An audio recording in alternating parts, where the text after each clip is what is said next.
ನಮಸ್ಕಾರ ಸ್ನೇಹಿತರೆ, ಆಫ್ರಿಕಾ ವಿರುದ್ಧದ 3 ಪಂದ್ಯಗಳ ಏಕದಿನ ಸರಣಿಗೆ ಬಿಸಿಸಿಐ ಘೋಷಿಸಿತು ಹೊಸ ತಂಡವನ್ನ. ಬದಲಾದರೂ ತಂಡದ ನಾಯಕ.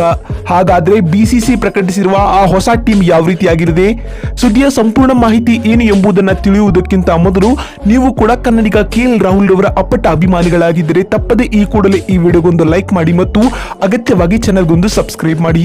ಹೌದು ಸ್ನೇಹಿತರೆ, ನಿಮಗೆಲ್ಲ ತಿಳಿದಿರುವ ಹಾಗೆ ಟೀಮ್ ಇಂಡಿಯಾವು ಈಗಾಗಲೇ ಸೌತ್ ಆಫ್ರಿಕಾ ವಿರುದ್ಧ ನಡೆದ 3 ಪಂದ್ಯಗಳ T20 ಸರಣಿಯನ್ನ 1-1 ಅಂತರದಿಂದ ಮುಗಿಸಿಕೊಂಡಿದೆ ಸ್ನೇಹಿತರೆ. ಹೀಗಾಗಿ ಇದೀಗ ಉಭಯ ತಂಡಗಳು 3 ಪಂದ್ಯಗಳ ಏಕದಿನ ಸರಣಿಯ ಮೇಲೆ ಕಣ್ಣಿಟ್ಟಿವೆ. ಉಭಯ ತಂಡಗಳಿಗೂ T20 ಸರಣಿಯ ಟ್ರೋಫಿ ಕೈತಪ್ಪಿದ ಪಶ್ಚಾತ್ತಾಪವೂ ಇದೆ. ಹೀಗಾಗಿ ಎರಡು ತಂಡಗಳು 3 ಪಂದ್ಯಗಳ ಏಕದಿನ ಸರಣಿಯನ್ನ ಎದುರು ನೋಡುತ್ತಿವೆ ಬಂಧುಗಳೇ.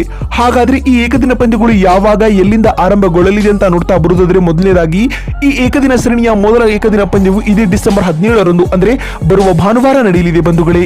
ಆಫ್ರಿಕಾ ವಿರುದ್ಧದ ಮೊದಲ ಏಕದಿನ ಪಂದ್ಯವು ಜೋಹಾನ್ಸ್ಬರ್ಗ್ ನ ನ್ಯೂ ವ್ಯಾಂಡರರ್ಸ್ ಅಂತಾರಾಷ್ಟ್ರೀಯ ಕ್ರೀಡಾಂಗಣದಲ್ಲಿ ನಡೆಯುತ್ತದೆ. ಅಂದಹಾಗೆ ಈ ಏಕದಿನ ಪಂದ್ಯವು ಭಾರತೀಯ ಕಾಲಮಾನದ ಪ್ರಕಾರ ಸಂಜೆ 4:30ಕ್ಕೆ ಆರಂಭಗೊಳ್ಳಲಿದೆ. ಇನ್ನು ಟಾಸ್ ಪ್ರಕ್ರಿಯೆಯು ಸಂಜೆ 4 ಗಂಟೆಗೆ ಜರುಗಲಿದೆ ಬಂಧುಗಳೇ. ಇನ್ನು 3 ಪಂದ್ಯಗಳ ಈ ಏಕದಿನ ಸರಣಿಗೆ ಬಿಸಿಸಿಐ ತನ್ನ ಹೊಸ ತಂಡವನ್ನ ಘೋಷಿಸಿದೆ.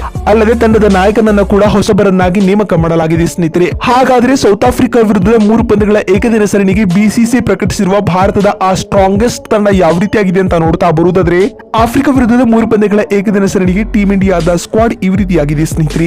ರುತುರಾಜ್ ಗಾಯಕ್ವಾಡ್, ಸಾಯಿ ಸುದರ್ಶನ್, ತಿಲಕ್ ವರ್ಮಾ, ರಜತ್ ಪಾಟಿದಾರ್, ರಿಂಕು ಸಿಂಗ್, ಶ್ರೇಯಸ್ ಅಯ್ಯರ್, KL ರಾಹುಲ್ ಕ್ಯಾಪ್ಟನ್ ಆಗಿ ಕಾಣಿಸಿಕೊಳ್ಳಲಿದ್ದಾರೆ. Sanju Samson wicket keeper cum batsman, Axar Patel, Washington Sundar, Kuldeep Yadav, Yuzvendra Chahal, Mukesh Kumar, Avesh Khan, Arshdeep Singh ಮತ್ತು ದೀಪಕ್ ಚಹರ್ ಅವರು ಟೀಮ್ ಇಂಡಿಯಾದಲ್ಲಿ ಸ್ಥಾನವನ್ನು ಪಡೆದುಕೊಂಡಿದ್ದಾರೆ. ನೋಡಿದ್ರಲ್ಲ ಸ್ನೇಹಿತರೆ, ಸೌತ್ ಆಫ್ರಿಕಾ ವಿರುದ್ಧದ 3 ಪಂದ್ಯಗಳ ಏಕದಿನ ಸರಣಿಗೆ ಬಿಸಿಸಿಐ ಪ್ರಕಟಿಸಿರುವ ಹೊಸ ತಂಡ ಯಾವುದು ಅಂತ ತಿಳಿಸಿಕೊಡುವ ನಮ್ಮ ಈ ಪ್ರಯತ್ನ ನಿಮಗೆ ಇಷ್ಟವಾಗಿದ್ದಲ್ಲಿ ತಪ್ಪದೇ ಈ ಕೂಡಲೇ ಈ ವಿಡಿಯೋಗೊಂದು ಲೈಕ್ ಮಾಡಿ ಮತ್ತು ಅಗತ್ಯವಾಗಿ ಚಾನೆಲ್ಗೊಂದು ಸಬ್ಸ್ಕ್ರೈಬ್ ಮಾಡಿ. ಅದೇ ರೀತಿ ಸ್ನೇಹಿತರೆ, ನಿಮ್ಮ ಪ್ರಕಾರ ಸೌತ್ ಆಫ್ರಿಕಾ ವಿರುದ್ಧದ ಈ 3 ಪಂದ್ಯಗಳ ಏಕದಿನ ಸರಣಿಯನ್ನ ಯಾವ ಒಂದು ತಂಡ ಗೆದ್ದುಕೊಳ್ಳಬಹುದು ಅನ್ನುವ ನಿಮ್ಮ ಅನಿಸಿಕೆ ಮತ್ತು ಅಭಿಪ್ರಾಯಗಳನ್ನ ತಪ್ಪದೇ ಕಾಮೆಂಟ್ ಬಾಕ್ಸ್ ಅಲ್ಲಿ ಕಮೆಂಟ್ ಮಾಡಿ. ಯಾಕಂದ್ರೆ ನೀವು ಮಾಡುವ ಒಂದೊಂದು ಕಾಮೆಂಟ್, ಒಂದೊಂದು ಲೈಕ್ ಕೂಡ ಬಹಳ ಮುಖ್ಯ. ವಿಡಿಯೋವನ್ನ ಇಲ್ಲಿವರೆಗೂ ನೋಡಿದ್ದಕ್ಕಾಗಿ ಧನ್ಯವಾದಗಳು. ಮತ್ತೊಂದು ವಿಡಿಯೋದಲ್ಲಿ ಸಿಗ್ತೀನಿ. ಅಲ್ಲಿವರೆಗೂ ನಮಸ್ಕಾರ, ಧನ್ಯವಾದಗಳು ಸ್ನೇಹಿತರೆ.